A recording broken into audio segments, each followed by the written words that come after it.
그 시편에도 있듯이 그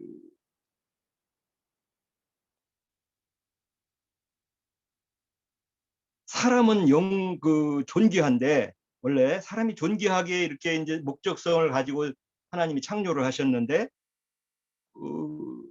무지하고 우준하고 그 생각이 어둠에 잡혀 있으면 같은 사람이지만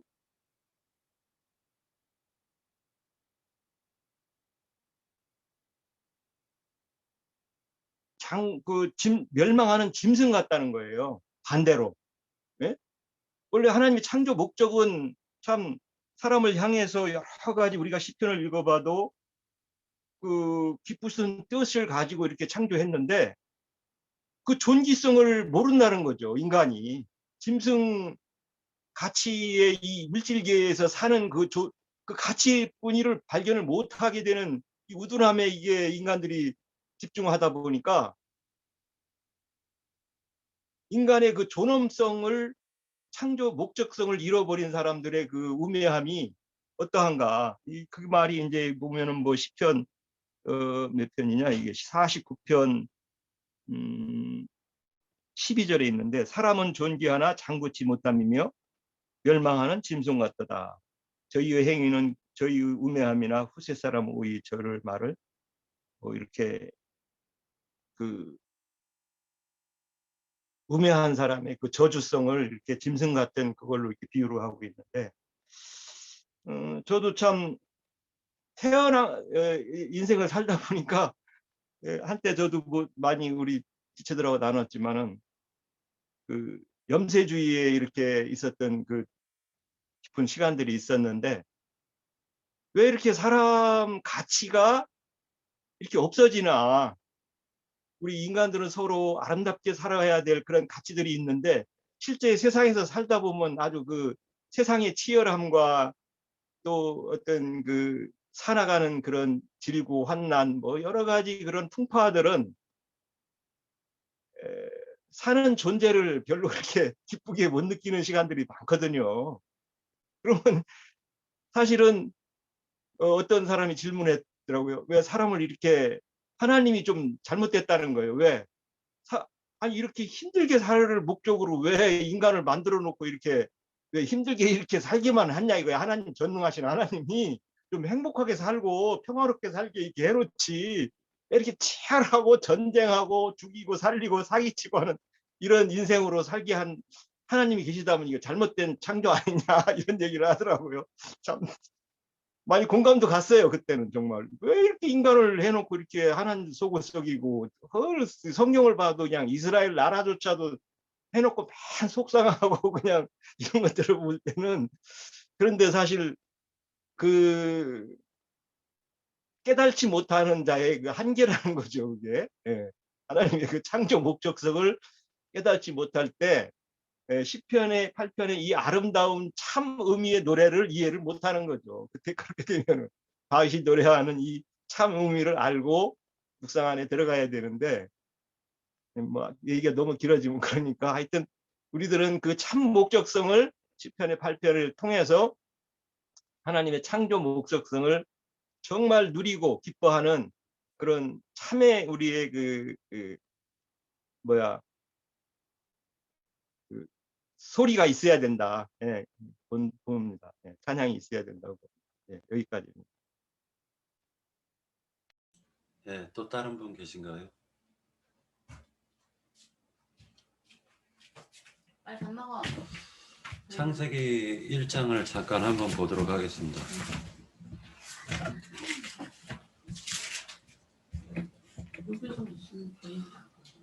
창세기 1장 27절 28절. 하나님이 자기 형상 곧 하나님의 형상대로 사람을 창조하시되 남자와 여자를 창조하시고, 하나님이 그들에게 복을 주시며 하나님이 그들에게 이르시되 생육하고 번성하여 땅에 충만하라. 땅을 정복하라.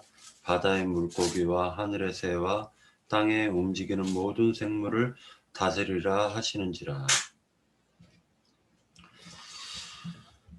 시편 8편으로 다시 돌아와 가지고 시편 8편 4편에서 사람이 무엇이기에 주께서 그를 생각하시며 인자가 무엇이기에 주께서 그를 돌보시나이까 라고 말씀하고 있어요. 7절에 보면은요, 6절서부터 시편 8편 6절서부터 주의 손으로 만드신 것을 다스리게 하시고 만물을 그 발 아래에 두셨으니 곧 모든 소와 양과 들짐승이며, 여기에서 7절에 보면 모든 소와 양과 라고 했는데 모든 소와 양이라고 얘기하는 이 구절에서는 집짐승을 상징하고요. 그러니까 집짐승과 들짐승이며 이렇게도 볼 수가 있겠습니다. 그리고 8절에 공중의 새와 바다의 물고기와 바닷길에 다니는 것이니이다. 여호와 우리 주여, 주의 이름이 온 땅에 어찌 그리 아름다운지요. 이게 2번 반복되죠. 네. 자, 이제 여기까지 하고 또 다른 형제 자매님들 계신가요?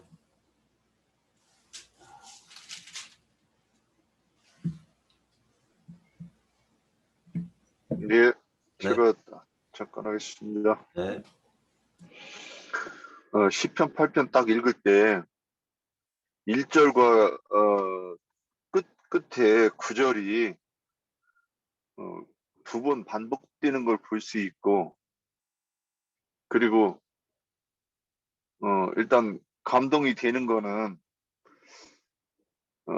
굉장히 그 뭐라고 할까, 웅장한 그 울림이 하여튼 그 느껴지는 그런 부분이었던 것 같습니다. 그래서 일단 느낌상으로 그런데 도대체 이게 무슨 뜻인데 뭐 그런 느낌이 맞는가 이렇게 이제 쳐다봤습니다.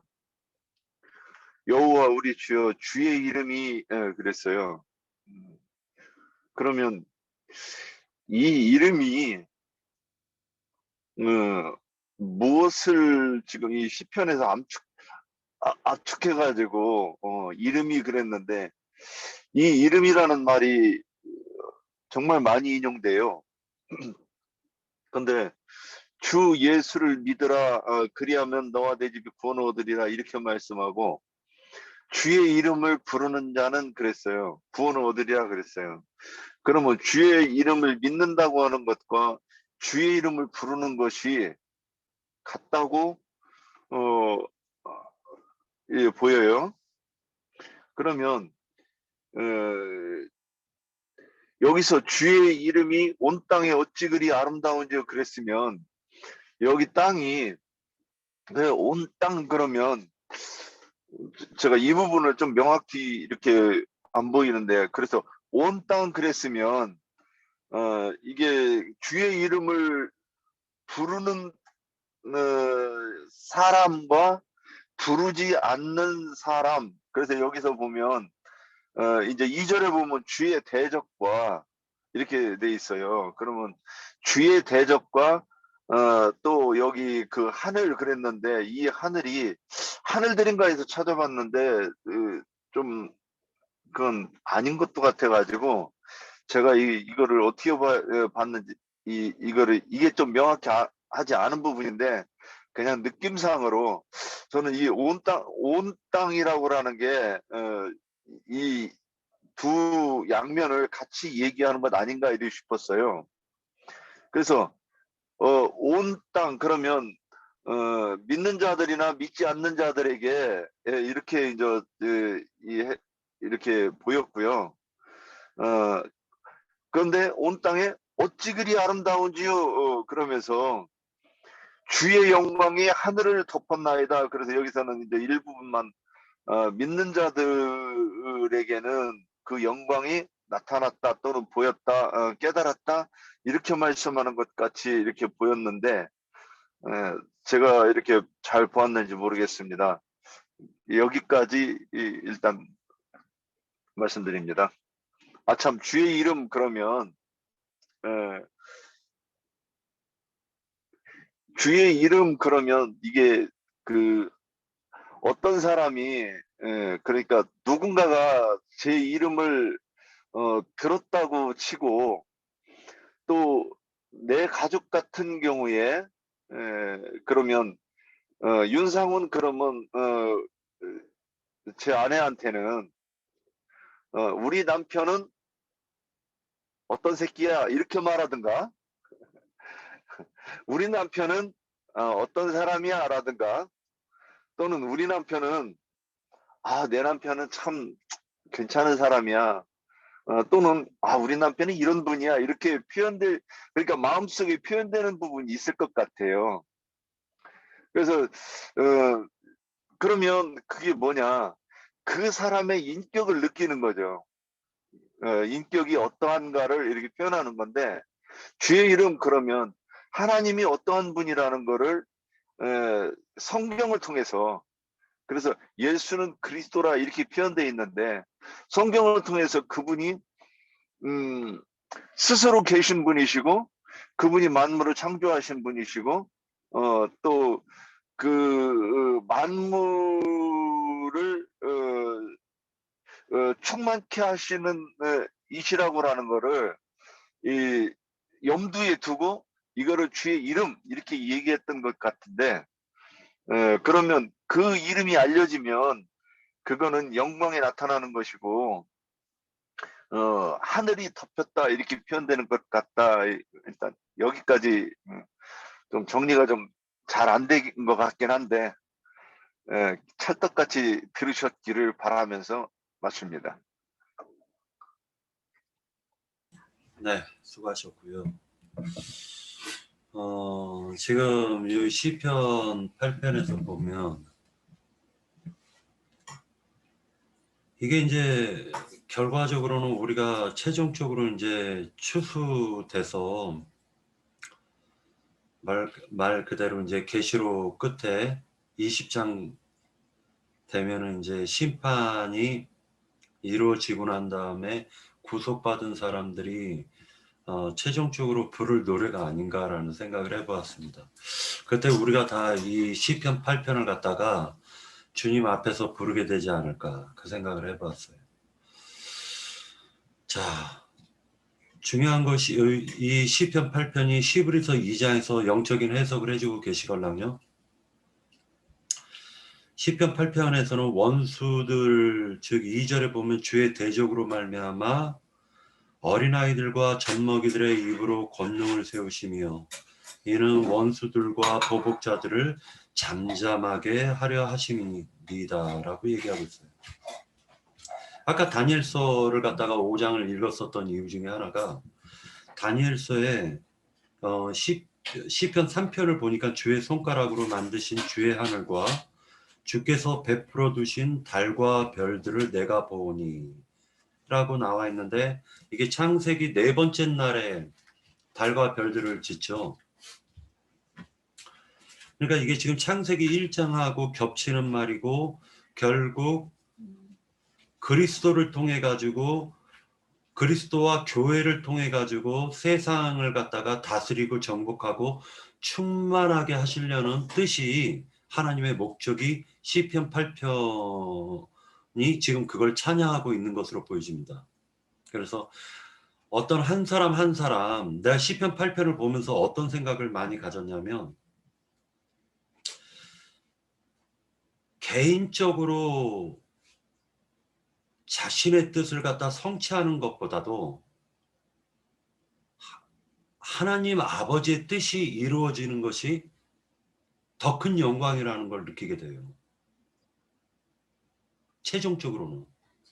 왜 그런 생각을 가졌냐면은 오늘 나영재님 그 줌집회 말씀을 통해 가지고 욥기서에서 굉장히 이제 중요한 말씀들을 하셨는데 이 세상이 온갖 아담 이전에 죽은 그 말 그대로 잡귀신들이 한 사람 그 세상에 팔린 그 마음 속에 들어가 가지고 자기가 원하는 그 뜻을 펼쳐버리잖아요. 그 귀신도. 그런데 거기에서 우리가 해방받은 거잖아요. 사실 알고 보면. 그러니 이거를 우리가 정말 깊이 묵상하다 보면은 이게 우리의 구원이 얼마나 큰 구원인지를 다시 한번 생각할 수가 있게 됩니다. 한 가지 제가 이제 느꼈었던 게 뭐를 느꼈냐면은 영적으로 예민한 사람들이 있어요. 인생 살다 보면 영적으로 되게 예민한 사람들이 있는데 세상 사람들이 봤을 때는 그 사람들이 미쳤거나 정신병자로 보여요. 그런데 그 사람들이 자기 몸을 갖다 구부리면서 두려워가지고 부들부들 막 떨어요. 왜 떨까 하고 그 사람들과 대화를 나눠봤습니다.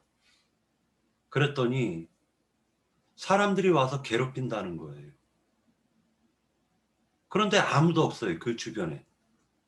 근데 그 사람은 막 괴롭히고 그런 게 실상으로 보이는 거야. 이 사람한테는. 그러면서 부들부들 떨어요. 단지 우리가 귀신들이 내 속에서 뭔 짓거리를 했는지 세상 사람들은요.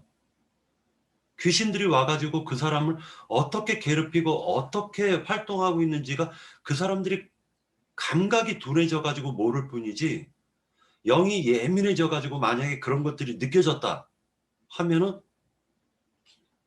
그거로부터 해방받는다면 그 온갖 귀신들로부터 고통받고 있는 사람이 그거로부터 해방을 만약에 받는다면 그것처럼 큰 기쁨이 없을 거 아니에요. 그것처럼. 인생에 있어서. 그래서 히브리서에서 보면은 주께서 오신 이유가 만물 안에 들어오셔가지고 죄를 정결케 하셨다라는 말씀이 나와요. 거기에 손가락이라는 말이 시편 8편 3절에서 나오는데 하나님이 주의 손가락으로 만드신 주의 하늘과 주께서 베풀어 두신 달과 별들을 내가 보으니라고 했는데 실제로 주의 손이 만들었을까요? 손가락이 만들었을까요? 그러니까 분명히 창세기에서 보면은 흙을 빚어가지고 이렇게 토기장이가 어떤 그릇을 만들 때 손을 펴가지고 만들지 손가락으로 만들지는 않잖아요. 막 이렇게 손가락으로 이렇게 만들 때 좀 정교하게 만들려고 손가락을 사용하는지 모르겠는데 어찌됐건 손가락을 쓰신다는 거예요. 그래서 이 부분을 찾아보았더니 예수님께서 가늠하다 잡힌 현장에서 잡힌 그 여자가 왔을 때 너희 가운데 죄 없는 자가 돌로 쳐라 라고 하시면서 땅에다가 손가락으로 쓰신 걸 봤어요. 그죠? 그 장면이 나오죠. 그러니까 남녀노소 물온대서 하지 않고 전부 다 자기 양심에 찔려가지고 다 가잖아요.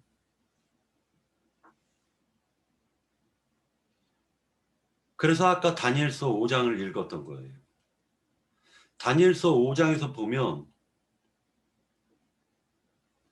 실제로는 그 다니엘서 5장에서 보면 벨사살이라는 그 왕이 있는데 그 왕이 에루살렘 성전에서 갖고 온 금은 잔 가지고 잔치를 벌린다고요.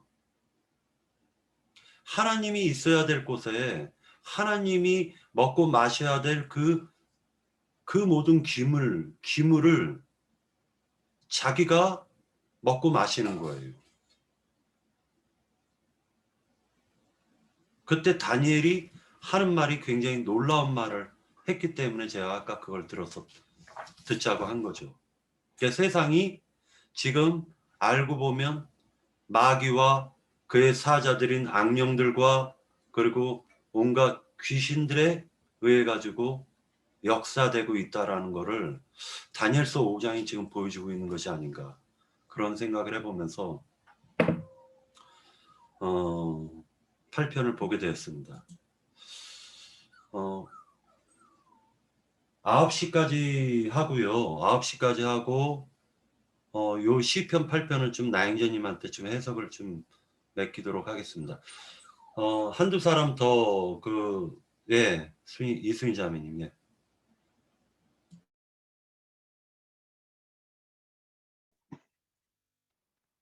저는 시편 8편을 볼 때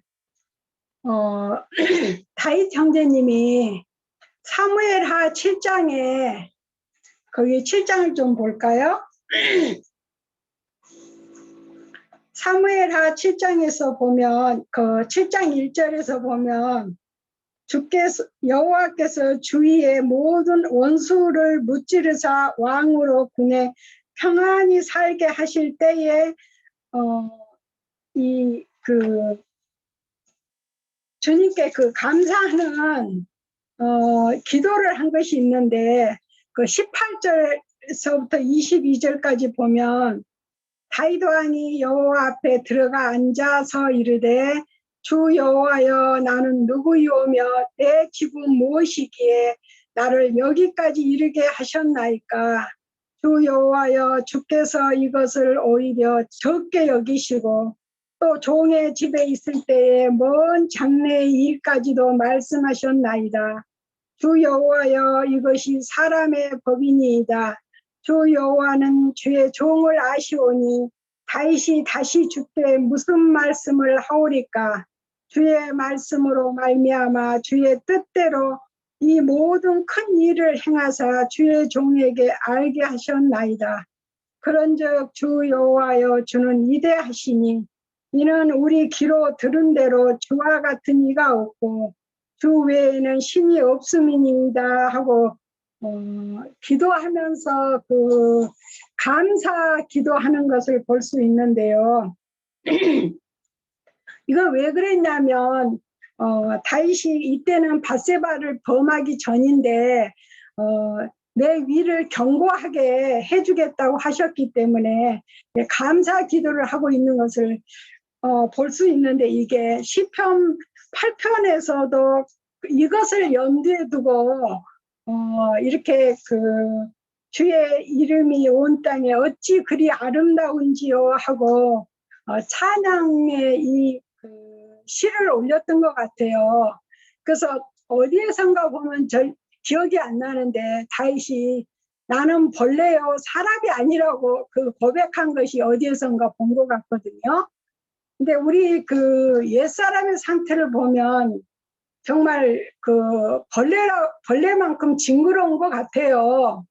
근데 그 징그러운 겉사람을 후패시키시고 다윗의 심정을 보시고 하나님이 그렇게 내 위를 견고하게 해주겠다고 약속하셨던 그 약속을 믿고 감사하는 것이 아닌가 보면서 우리도 보면 정말 저는 특별히 염려 근심이 너무 많았던 사람인데 이렇게 편안하게 살게 해주신 것을 보면 정말 이게 하나님의 이 은혜가 너무 크고 감사하거든요.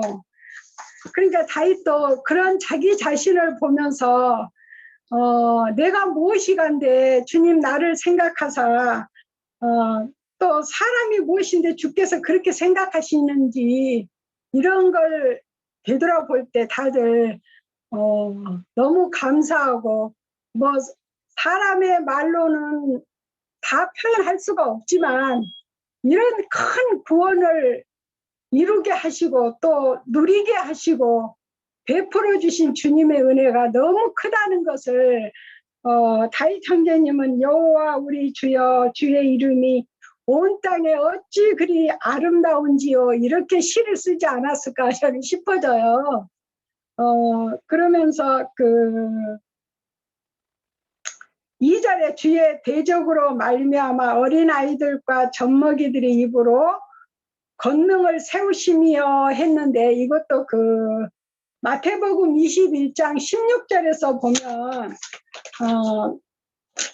예수님이 이렇게 성취하신 것이 보여지는데 15절서부터 보면 제사장들과 서기관들이 예수께서 하시는 이상한 일과 또 성전에서 소리 질러 호산나 다윗의 자손이여 하는 어린아이들을 보고 놓아여 예수께서 말하되 그들이 하는 말을 듣느냐. 예수께서 이르시되 그렇다. 어린아이와 젖먹이들이 입에서 나오는 찬미를 온전하게 하셨나이다 함을 너희가 읽어본 일이 없느냐 하시고 그 대제사장들과 서기관들에게 말하는 것이 이렇게 보여져요. 그래서 겉으로 나타나는 어린아이가 아니라 정말 그 심령이 어린아이처럼 순수하고 낀 것이 없는 그런 심령 상태들이 정말 이런 찬양의 노래를 또 이런 시가를 하지 않을까 저는 이렇게 맞았습니다. 여기까지입니다. 네, 감사합니다. 자, 정한이 형제, 황정한 형제의 음소 푸시고요.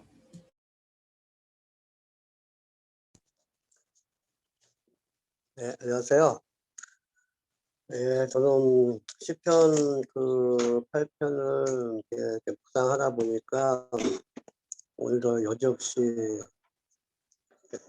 그리스도 예수 하나님이 그러니까 말씀을 주시는 가운데 그러니까 여기까지 오는 그 말씀 중에 문안이라는 그러한 그 낱말이 떠올랐습니다. 문안. 참 복음을 이렇게 나양재님이나 영식이, 그러니까 우리 박정재나 누구한테 이렇게 말씀을 이렇게 받을 때마다 이렇게 기쁘거든요. 기쁘니까 이렇게 아까 찾아가서 그 문안을 드리고 싶고 또 이렇게 전파를 하고 싶고 그러한 마음이 이렇게 항상 이렇게 와요. 그래서 이제 이렇게 복음을 다 이렇게 참복을 받으면 찬양하는 이제 그러한 게 8편에서 이렇게 많이 느껴지더라고요. 그러니까 하나님보다 조금 잘하게 하시고 하는 그 말씀 중에 이 말씀이 오면서 제가 이제 로마서 요즘에 이렇게 잘 이렇게 읽는 게 있었는데요. 그 로마서 16장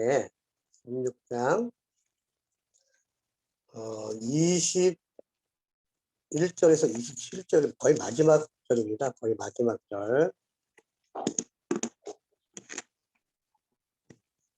로마서 16장 21절에서 27절. 그러니까 읽다 보니까 24절이 좀 빠졌더라고요. 24절이. 그래가지고 읽어보면 나눠주에 나와 있긴 하는데요. 제가 한번 읽어보겠습니다. 21절. 나의 동역자 디모데와 나의 친척 유기오와 야손과 소비도바도와 너에게 문안하느니라. 이 편지가 기록하는 나 더디오도 주 안에서 너희에게 문안하노라. 나와 온 교회를 돌아주는 가이오도 너희에게 문안하고 이 성읍 재문관 에라스도와 형제 구하도 너에게 문안하느니라. 할 때 이제 보니까 재무관이 이제 나라지 1번이 보니까요 천직이었더라고요. 천직이. 근데 이제 이 사절이 왜 없을까 이렇게 봐서 저는 이렇게 나라조 같은 거 보는 거 제가 잘 몰랐어요. 그래서 보니까 그 24절 이 나라조에 보니까 어떤 사본에서 좀 발견을 했었나 봐요. 이게 아주 이게 중요한 말씀이더라고 보니까 24절이 우리 주 예수 그리스도의 은혜가 너의 모든 일에 있을지어다 아멘. 여기에 빠졌더라고요. 그 다음에 이제 25절 나의 복음과 예수 그리스도를 전파하는 영세전부터 감추어졌다가 이제는 나타나신 바 되었으며 영원하신 하나님의 명을 따라 선지자들의 글로 말미암아 모든 민족이 믿어 순종하게 하시려고 알게 하신 바 그 신비의 계시를 따라 된 것이니 이 복음으로 너희를 능히 경고하게 하실 지혜로우신 하나님께 예수 그리스도로 말미암아 영광이 세세 무궁토로 있을지어다. 아멘. 그때 이제 참 말씀에 참 이 생명책에서 이렇게 복음을 이렇게 전에는 저는 이렇게 그냥 읽었었는데 요즘은 이렇게 하나하나 읽을 때마다 이렇게 가슴 깊이 오는 마음이 오늘 잠깐 그 나영준님 그 참석을 하려다가 하는데 어쨌든 참석을 못하게 됐고요. 그 녹기도 강의할 때. 그래서 이제 카페에서 1편은 또 받고 2편은 또 이제 이렇게 재생이 안 되더라고요. 그래서 이렇게 진짜 지금 거의 우리가 그 마지막 시대를 사는 그러한 마음이 오면서 이러한 부분을 받으니까 자꾸 이렇게 무난하고 싶은 마음이 자꾸 이렇게 생기는 거예요. 이 여기 이렇게 사도들처럼. 항상 이렇게 저는 그렇습니다. 이렇게 복음을 받으면 이 복음 안에서 참 그 생명에게 자라가는 그런 마음이 생기니까 이제 이걸 자꾸 이렇게 이렇게 알려주고 싶기도 하고 또 제가 이렇게 복음을 받은 분들한테 찾아뵙고 문안도 막 드리고 싶은 그런 마음도 막 생기고 그래서 이렇게 그냥 이렇게 또 엉뚱하게도 저는 이제 이상하게 시편을 보는데도 신약에서 이렇게 말씀이 옵니다. 여기까지입니다.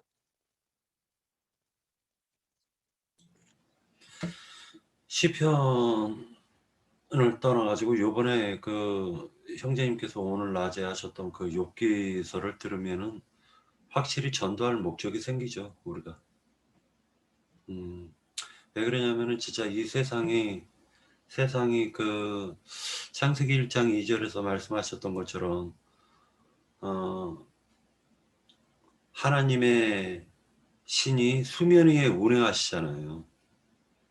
그래서 지금 세상 그 기독교계건 어디건 간에 지금 다 온갖 더러운 영들에게 사로잡혀가지고 지금 혼체해가지고 살아가는 거를 저도 경험하고, 그리고 또 막상 귀신한테 사로잡히면은요 정신없어요. 정신 하나도 없고 그냥 막 이렇게 그 늪에 빠졌다라고나 할까? 발버둥 치면은 더 깊이 빠져버리잖아요. 그런데 그런 속에서 우리가 이제 그 빠져나오면은 그런 영적인 세계를 갖다 바라본다면은 시편 8편이 얼마나 우리에게 중요한 말씀이고, 그 시편 8편을 통해 가지고 우리도 찬양이 나올 것 같아요. 찬양이. 그죠? 주의 손가락이 우리 심령 속에 신비에다가 잠깐만요.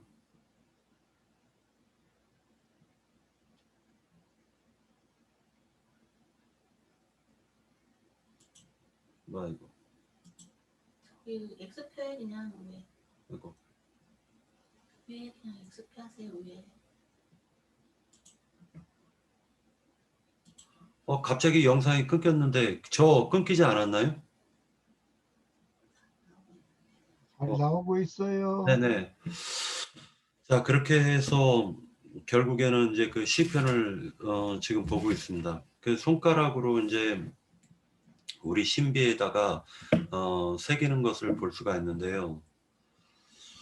한 가지 제가 이제 그 생각했었던 게 이제 그 제사장들이 그 담불에다가 이렇게 손가락으로 기름이나 피를 찍어가지고 이렇게 담불에다가 이렇게 바르거나 아니면은 성소에 들어갈 때 피를 7번 뿌리고 들어간다라는 말씀이 나와요. 근데 히브리서에서 보면은 요거는 한번 찾아서 같이 읽죠.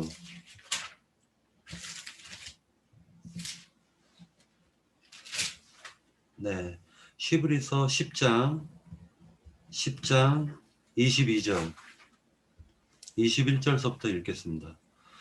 또 하나님의 집 다스리는 큰 제사장이 계심에 우리가 마음의 뿌림을 받아 악한 양심으로부터 벗어나고 몸은 맑은 물로 씻음을 받았으니 참 마음과 온전한 믿음으로 하나님께 나아가자 라는 말씀이 나오는데, 실제로 피를 갖다가 뿌린다라는 것이 주님이 대제사장이 되셔가지고 먼저는 주님의 마음속에 있는 옛 율법을 갖다가 뿌려버리시고, 그리고 그 피를 통해 가지고 완전하게 이제 그 피의 제사인 새 율법을 갖다가 우리들에게 보여주신 것과 같이 그런 생각을 갖다가 좀 갖게 되었습니다. 히브리서 10장을 보면서요. 완전한 제사법이라는 것은 주님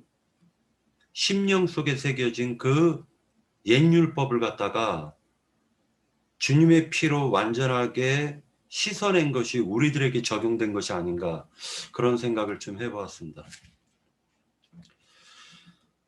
여기까지 하고 이제 한두 분만 더 받고 끝내도록 하겠습니다. 예. 네, 애자자매님 말씀하십시오. 여기 시편 8편에 여기 저기 2절이요. 2절. 주의 대적으로 말미암아 어린아이들과 젖먹이들의 입으로 권능을 세우시며 이는 원수들과 보복자들을 잠잠하게 하려 하심이니이다. 주의 손으로 만드신 주의 하늘과 주께서 베푸신 주의 달과 별들을 내가 보오니 사람이 무엇이길래 주께서 그를 생각하시며 인자가 무엇이기에 주께서 그를 돌아보시나이까. 이거는 시편에 주님이 이제 자기를 하나님과 동등히 여기지 않고 자기를 낮추사, 그 시편은 그런 주님에 대한 주님이 기록한 말씀이죠. 여기서 어린아이들과 젖먹이들이 나오는 것을 마태복음 19장이요. 몇 점만 읽을게요.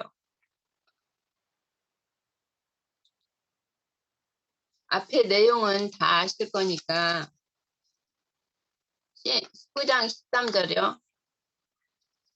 그때 사람들이 예수께 안수하고 기도해 주심을 바라고 어린아이들을 데리고 오매 제자들이 꾸짖거늘 예수께서 이르시되 어린아이들을 용납하고 내게 오는 것을 금하지 말라. 천국이 이런 사람이 것이니라 하시고 그들을 안수하고 거기서 떠나시니라. 그렇게 말씀하셨고, 여기 누가복음에 보면은 누가복음 18장이요. 15절부터 몇 절만 볼게요. 사람들이 예수께서 만져주심을 바라보고 자기 어린아이들을 데리고 오매 제자들이 보고 꾸짖거늘 예수께서 그 어린아이들을 불러 가까이 하시고 이르시되 어린아이들을 내게 오는 것을 용납하고 금하지 말라. 하나님의 나라가 이런 자의 것이니라. 내가 진실로 너에게 이르노니 누구든지 하나님의 나라를 어린아이와 같들지 아니한 자는 결탄코 거기 들어가지 못하리라 하시니라. 여기 보면은 주님께서 오셨을 때 서기관과 바리새인 율법사들하고 대비되는 말씀인 것 같아요. 그들은 그 주님의 말씀을 받지도 않고 또 주님이 하시는 모든 일을 대적하고 또 이제 그랬잖아요. 근데 제자들은 이 어린아이들을 제자들을 말하는 거예요. 제자들을 말하는 것 같아요. 이제 이 어린아이들 같이 순수하고 깨끗하고 그런 하나님의 말씀을 이렇게 순수하게 이 말씀을 받지만 이런 자들이 결단 천국에 들어간다는 거죠. 그리고 아까 여기서 시편에서 보면은 다른 교회를 말하고 별은 그 하늘에 이기는 자들, 어린아이들 같이 순수하고 깨끗하고 굉장히 주님의 말씀을 잘 받아서 이제 그 주님의 제자로 이제 구원을 이루는 천국 복음을 또한 또 하나님의 일꾼으로 천국 복음을 그 전하잖아요.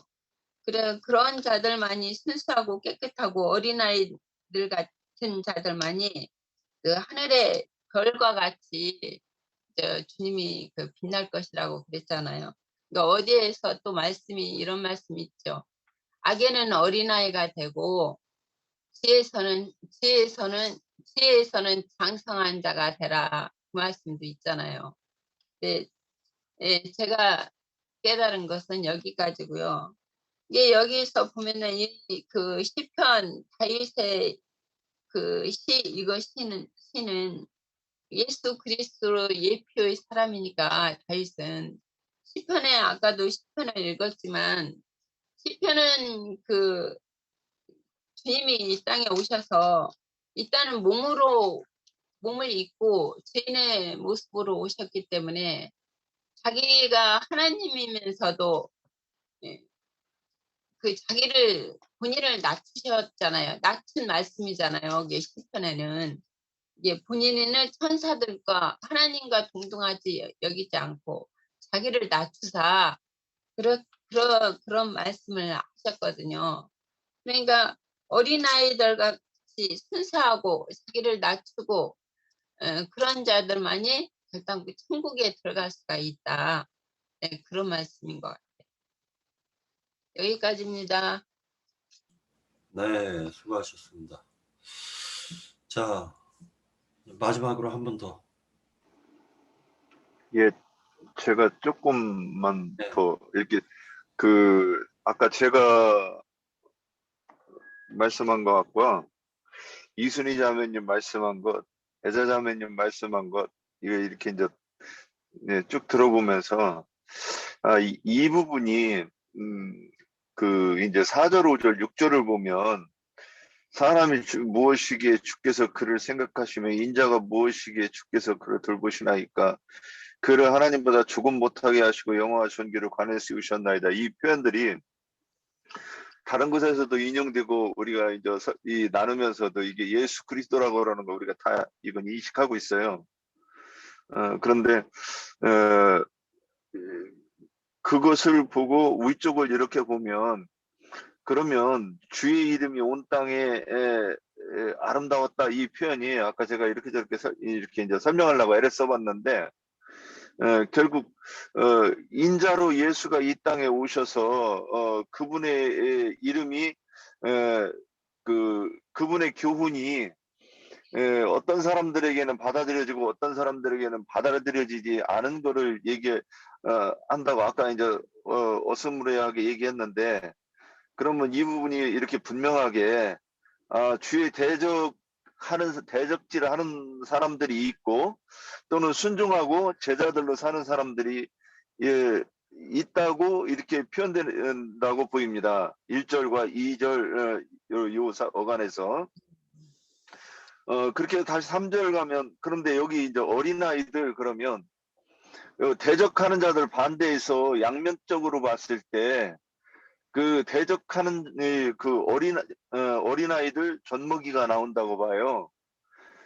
근데 이 어린아이에 대한 것은 두 가지가 이 성경에서 두 가지를 교훈한다고 봅니다. 첫 번째는 그렇죠. 너무 어리고 저기에서 사람 구실을 못하고 이거 사람의 형상이긴 한데 사람 말도 못하고 말귀도 못 알아듣는 이 어린아이. 그러니까 이거 사람이라고 할 수 있는가 없는가 하는 이 존재. 그 다음에 또 하나는 내가 연약하고 나는 키도 작고 나는 아는 것도 적다고 얘기하는 자기를 낮추는 자들. 그래서 사도들은 하나같이 난 지극히 작은 자라고 예수 그리스도의 종이라고 자기들이 이렇게 표현했어요. 그 표현하는 그렇게 말하는 사람들이 이제 그 사도행전 4장에 가면 그 베드로와 요한이 복음을 전하다가 서기관과 바리새인들에게 잡혀가는 장면이 나와요. 그런데 거기서 그 사도들을 때리고 때리고 위협하여서 더 이상 예수의 이 이름으로 몇 절입니까 그게? 이 이름으로는 말하지도 말고 가르치지도 말라고 위협하는 장면이 있어요. 18절에 4장 18절 보면 그들을 불러 경계하여 도무지 예수의 이름으로 말하지도 말고 가르치지도 말라 하니 베드로와 요한이 대답하여 가로되 하나님 앞에서 너희 말 듣는 것이 하나님 말씀 듣는 것보다 옳은가 판단하라. 이렇게 말합니다. 우리는 보고 들은 것을 말하지 아니할 수 없다 하니 그러면 이 부분에 대해서 서로 논쟁하고 그러는 것이 아니라 자기들이 할 말이 없으니까 다만 이 이름으로 가르치지 말고 말하지 말라 이렇게 이제 위협하고 그냥 놓아 보내는 장면이 있습니다. 그래서 이 그 권능을 그 젖먹이들의 입으로 권능을 세웠다 하는 것들이 이렇게 지금 이 장면에서 말로 반박하지 못하고 교훈과 교훈으로 서로 반박하지 못하고 그냥 물리적으로 때리고 위협하고 한 번만 더 하면 내가 다음에는 너희들 죽여버릴 수도 있어 이런 그 위협으로 하고 보내는 그런 장면이 있고 그 다음에 그 3절에 주의 손가락으로 만드신 주의 하늘과 달과 별들 보면 우리가 이제 창세기에서도 이 설명을 들었는데 하늘들이라고 보는 게 맞는 것 같은데 그 다음에 달과 별들이 교회와 또 그 지체들을 얘기한다고 이렇게 해석이 되면 이것이 주님이 인자로 오셔서 복음을 전하고 또는 제자들 그 영으로 임하여서 또 교회를 세우시고 세우시고는 것을 시편 8편에서 말씀하지 않은 것인가 이렇게 정리해 봅니다. 여기까지입니다. 네. 그 홍영재님 그 말씀하시고 그 다음에 홍영재님 말씀하시겠어요? 네. 네, 홍영재님 마지막으로 하고 그 다음에 나에게. 아니 나는 저게 그냥 뭐 이 느닷없이 늦게 들어와가지고 모르겠어요. 여기 보니까 내가 보는 성경에는 이제 여기 주 내용이 히브리서에도 이렇게 언급이 돼 히브리서 2장에 이제 이렇게 인용이 되고 있고 그렇죠. 근데 저는 이걸 보면서 이제 느낌은 하나님은 하나님의 자녀를 왜 비천과 궁핍과 낮아짐을 경험시킬까? 그리고는 하늘의 별과 같이 이렇게 빛난 그런 어떤 존재로서 이렇게 만들어 가실까? 그것을 그냥 이렇게 내가 사실 8장 이걸 내가 말씀을 이렇게 금방 와서 이렇게 읽으면서 이제 느낌은 그랬어요. 하나님은 늘 보면 이제 그 우리 고린도전서에 보면 세상에서 그 세상 지혜로부터 그렇게 지혜 없는 자들을 없는 자들을 들어서 세상 지혜 있는 자들을 이렇게 뭐라고 그러죠? 그들의 지혜가 보잘것없음을 이렇게 내보이시고 또 세상 근세 없는 미천한 자들을 이렇게 들어서 세상 근세 있는 자들을 이렇게 보잘것없는 걸로 이렇게 만들어 버리는. 그래서 세상에 어떤 소망을 두지 말고 세상과 전혀 다른 어떤 세계를 이렇게 꿈꾸게 만드는 그런 것이 이제 하나님의 어떤 일의 어떤 행사임이 아닌가, 그런 것들이 이렇게 우뚝 이렇게 보였어요. 그래서 우리가 이렇게 하나님의 어떤 길을 동행하다 보면, 그분의 인도를 따르다 보면 생각지도 않는 어떤 경험을 통해서 우리가 그런 어떤 나 자신의 어떤 그런 경험들이 하나님이 나를 잘 이렇게 이끌어 가시는 그런 여정 가운데 있구나, 이렇게 생각하면 큰 위로가 될 것 같다, 이런 생각을 해봤습니다. 그냥. 예.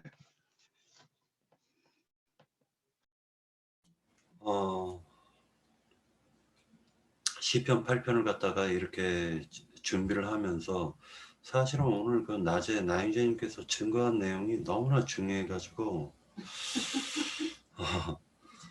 자, 우리가 이게 현실적으로 어떤 내가 막 그 개처럼 짐승처럼 쇠사슬에 묶여가지고 질질 끌려가면서 막 채찍질 당하고 막 그러면서 내가 원하던 원치 않던 막 그 험한 길로 막 끌려다니면 다니는데 갑자기 누군가가 슈퍼맨처럼 딱 나타나가지고 거기서 해방을 짠하고 시켜줘요. 그리고 자유를 딱 줘. 그런 기분을 딱 맛보고 난 다음에 똑같은 힘을 딱 주고 난 다음에 너도 세상에 나가가지고 저렇게 너처럼 힘들고 어려운 사람들을 건져내 내라 하고 지팡이 하나를 딱 준 다음에 세상 가운데 보내면은 그 시편은 저는 그렇게 느껴져 가지고요. 이거를 어떻게 뭐 각자 형제 자매님들이 느낀 바가 있으니까, 그래서 오늘 낮에 말씀하신 것하고 시편 8편하고 연결해 가지고 나인제님이 마무리를 지어 주시죠. 네.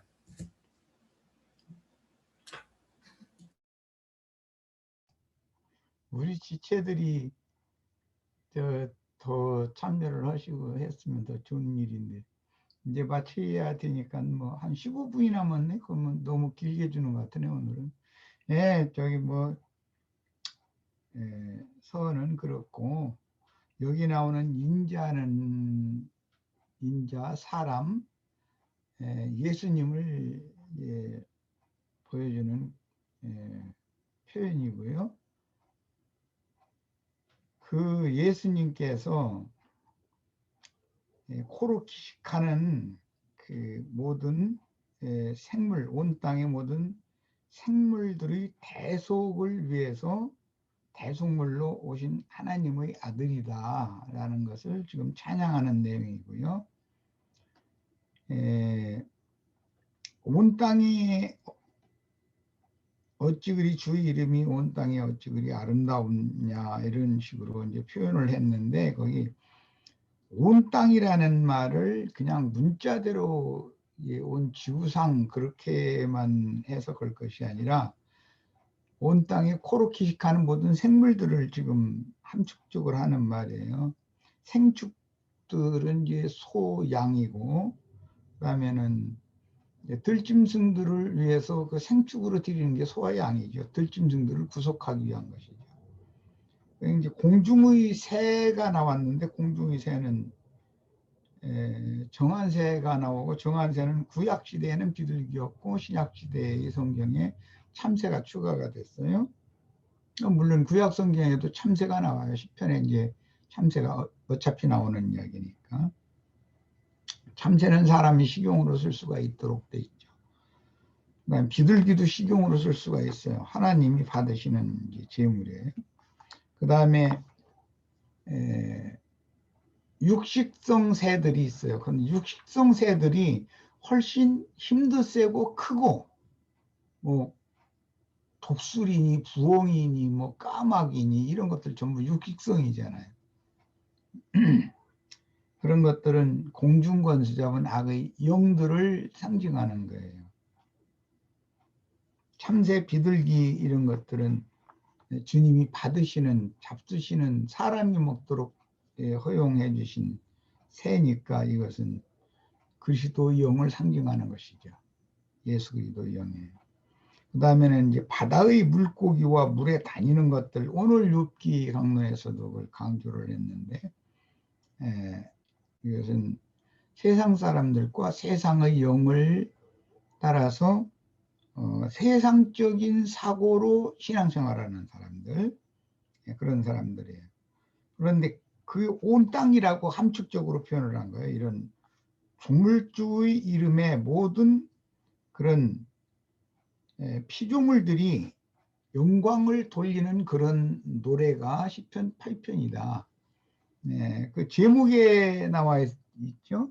다윗의 시 인도자를 따라서 깃딧에 맞춘 노래 그랬는데, 이거는 포도 밟기, 포도 짜면서 이제 이런 동네 3, 4동네 처녀들이 다 모이는 거예요. 그 포도주 틀에 모여가지고 그냥 온 몸에 옷에 뭐 그냥 빨갛게 이렇게 막 그 포도가 이게 튕겨가면서 막 서로가 재밌으니까 그 막 포도 집어서 막 알갱이 막 그냥 치는 사람한테 집어 던지고 뭐 밀쳐서 막 넘어뜨리기도 하고 막 이렇게 하는 거거든요. 그게 동네 축제거든요, 그게.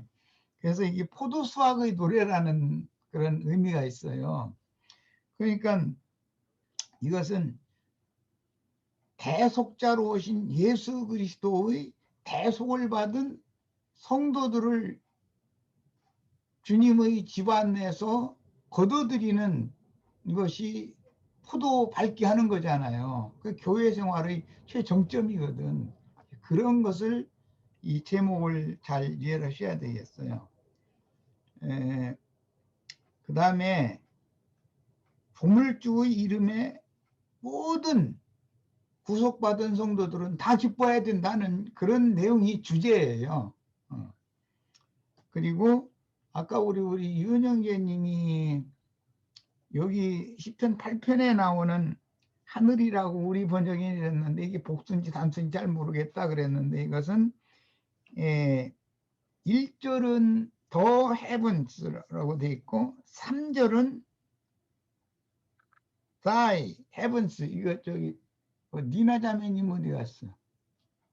니나 자매님 thy thy 이거 내가 발음하면은 니나 자매님 그렇게 발음하면 못 알아듣는데, 그럴 거면서 니나 자매님이 한번 발음해 줘봐. thy heavens thy. 니나 자매님 발음 한번 해보시오. 내가 thy heavens 이렇게 하면은 좀 이상한데 이럴까 봐서 나 그러니까 영어를 안 하려고 한다니까. 경제님이 하시는 거는 그 저기 고어 영어라서 김제임스 영어를 하면은 뭐 더 못 알아듣죠. 그거. 트로트식이에요. 트로트식. 예. 트로트식으로 하라고?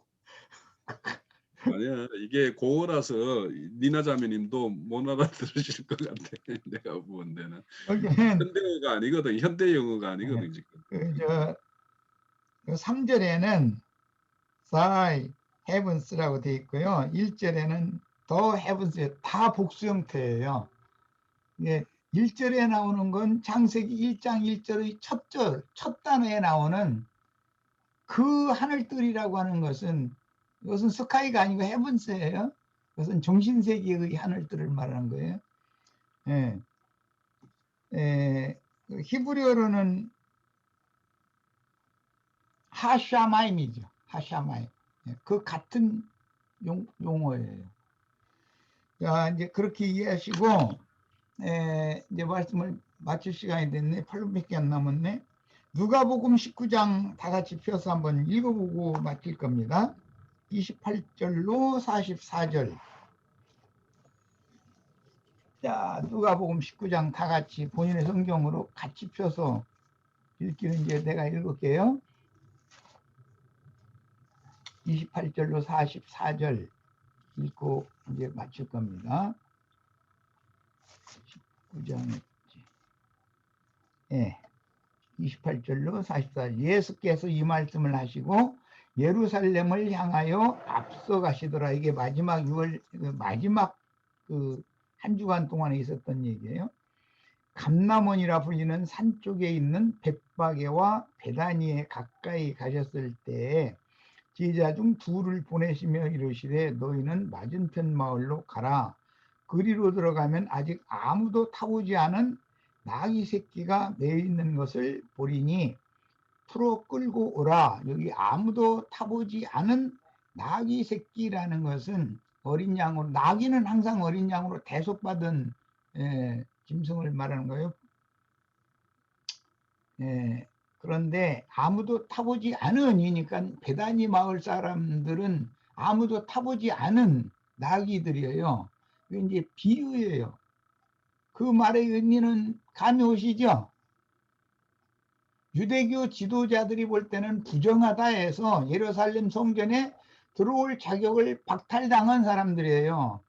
그렇게 하나님이 조처를 하신 것은 유대교 지도자들이 자기 종으로 쓰지 못하게 하려는 거였잖아요. 예수님이 오셔서 쓰시려고 보관해 놓은 거거든요.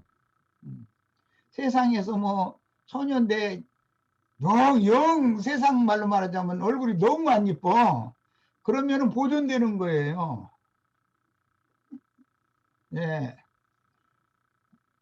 예루살렘 사람들처럼 아주 그냥 너무 이뻐. 그러면은 보존이 안 돼요. 보존이 안. 찝쩍대는 작자들이 많아가지고 보존이 안 돼요. 그러니까 막 이놈이 타고 이리야 저놈이 타고 이리야 막 이 짓을 해버리는 거죠. 그게 기독교인들이란 말이에요. 예루살렘 신자들이라는 건. 그런데 아무도 타보지 않은 나귀 새끼를 타고 예수님이 예루살렘 성에 입성하는 얘기를 한 거예요. 만일 누가 너희에게 어찌하여 푸느냐 묻거든 아무도 타보지 않은 나귀 새끼가 베다니 마을과 벳바게 마을에 매여 있다는 거예요. 그게 베다니 마을 사람들이잖아요. 상징이지. 말하기를 주가 쓰시겠다 하라. 그러니까 주님이 이때 쓰시려고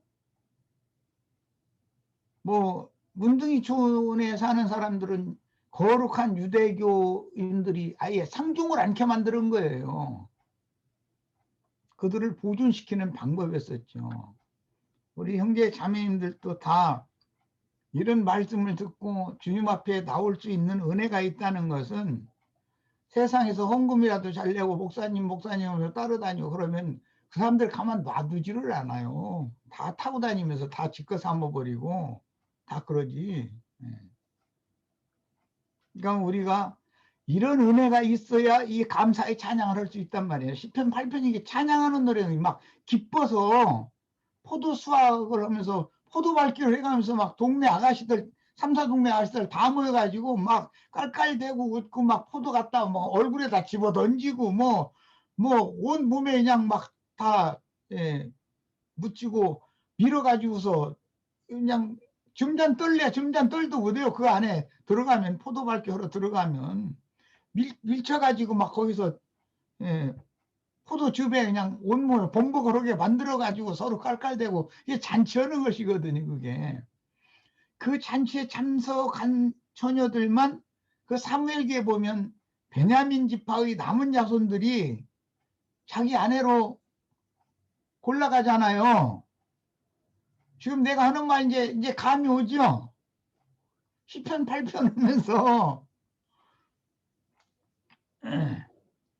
그래가지고 베냐민 지파가 복원이 됐어요. 베냐민 지파는 마무리 추수를 담당하는 지파잖아요. 바울 사도가 베냐민 지파 사람인 것처럼 보내심을 받은 자들이 이제 다른 복음에서는 두 제자를 보냈다 이렇게 돼 있어요.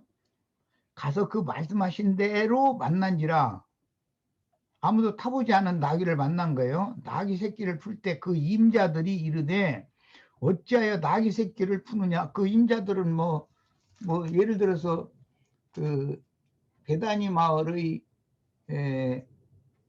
문둥이 시몬은 바르다의 임자죠. 말하자면 쉽게 표현하자면 그런 뜻이에요. 대답하되 주께서 쓰시겠다 하고, 주께서 쓰시겠다고 하면 군말 없이 끌고 가게 하는 거예요. 자기가 계속해서 길러는 낙인데, 보존해온 낙인데, 엉뚱한 사람들이 느닷없이 와가지고 어느 날 낙이 아무 말도 없이 그냥 끌어가면은 그 말이 되는 소리예요? 그런데 주님이 쓰시겠다 한마디 딱 하니까는 그냥 보내주잖아요.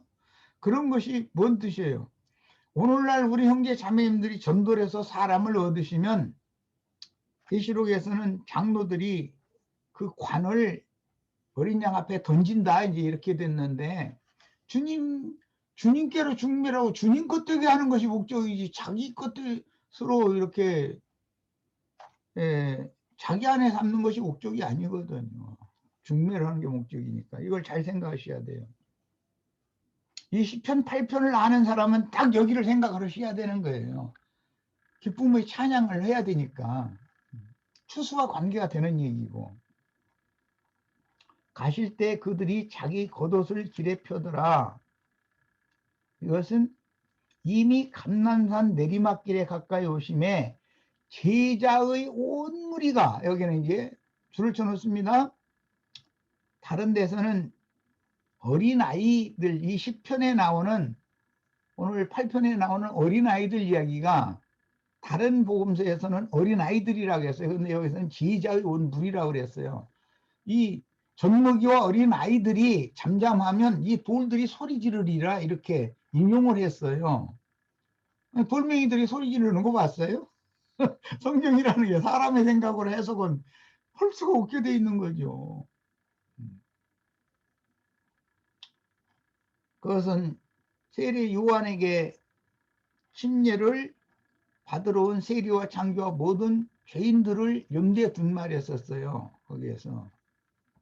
그런데 유대교, 바리새인, 사두개인 이런 사람들은 요한의 세례를 받지 아니함으로 하나님의 뜻을 저버렸다고 했어요. 그러니까 하나님께서는 능히 이 돌들로도 아브라함의 자손이 되게 하리라 라고 이미 인용을 했어요. 거기에 이 돌이라는 말이 이미 나온 말이에요. 그럼 이 돌이라는 게 누구냐? 유대교 지도자들이 볼 때는 버림받은 영들이다 이게요. 그 사람들을 주님이 어느 날은 찾으러 오는 날이 온다는 거예요. 그런데 그동안에 우리 형제 자매님들은 잘 보존하고 있으셔야죠. 전도를 해서 얻어가지고. 주님이 쓰시겠다 하면 주님께 중매를 잘 하셔야 돼요. 그것을 기다리는 사람이 이 찬양을 할 수가 있는 자격이 있는 사람들이에요. 이미 감람산 내리막길에 가까이 오심에 제자의 온 무리가 자기들이 본 바 모든 능한 일로 인하여 기뻐하며 큰 소리로 하나님을 찬양했다. 이게 시편 8편을 실현하는 얘기예요. 찬양하여 이르되 찬송하리로다. 주의 이름으로 오시는 이여. 주의 이름이 어찌 그리 아름다우냐. 이제 그 인용하는 말이에요. 하늘에는 평화여 가장 높은 곳에는 영광이로다 하니 무리 중 어떤 바리새인들이 말하되 선생이여 당신의 제자들을 책망하소서 하거늘, 어린아이들이라고 나와요. 다른 데서는 이 제자들이 대답하여 이르시되 내가 너에게 말하노니 만일 이 사람들이 침묵하면 돌들이 소리 지르리라 하시니라 그랬어요. 이게 이해가 되는 말이에요. 사람들이 입을 다물고 침묵하고 있으면 이 돌들이 소리를 지른다는 거예요. 그럼 이 돌들이 누구예요? 주님 오실 때까지 베다니와 벳박의 마을에서 보존하고 있었던 나귀 새끼들이잖아요. 실제로는 나귀 새끼들의 영을 말한 거예요. 그 영이 더럽힘을 당하지 않고 정절이 있는 처녀로 지킴을 받았다. 이 사람들이 시온산에 올라간 14만 4천이 되는 얘기는 거예요. 우리 형제 자매님들 정말로 수지 맞았어요. 주님께서 당신의 것 삼으려고 이렇게 보존을 해놔도 세상 교육에 가봐야 거기서는 환영을 해주지를 않아요. 세상 교육에서는.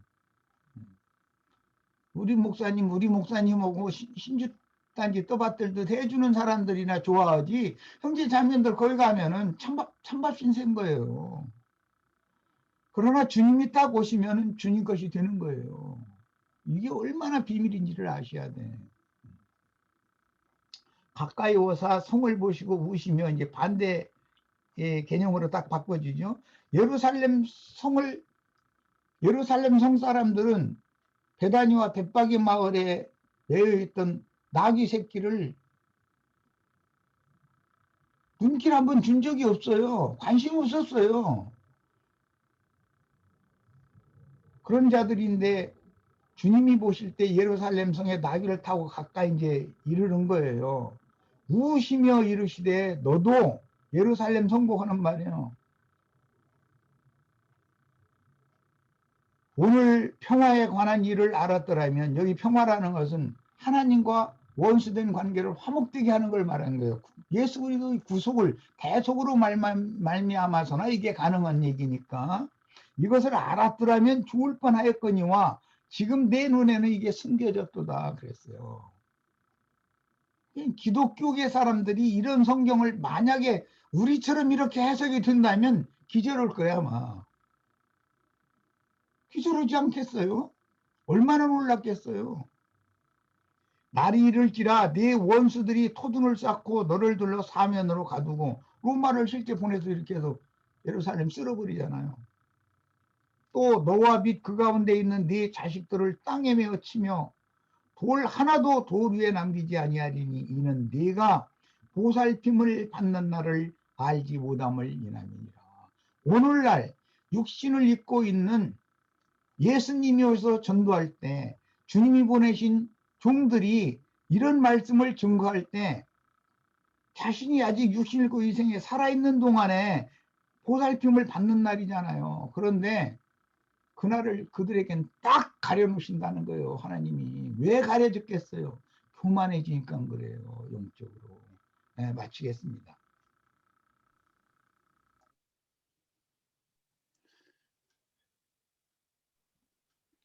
형제님, 이 찬양이 8장의 찬양에서 9장에 가면 더 정점에 이르는 것 같은데요. 네? 근데 10장에 가면은 막 구원의 감격을 찬양하는 거, 이게 에베소서에서 많이 나오고 계시록에 가면 결론이 다 이 얘기예요. 시편 찬양하는 얘기인 거예요. 그게 마지막 추수된 곡물들을 포도송이들이 찬양하는 거예요. 포도 밟기 노래하는 거예요 지금. 근데 10장에 가면은 막 낭떠러지에 떨어지는 것 같은데요. 또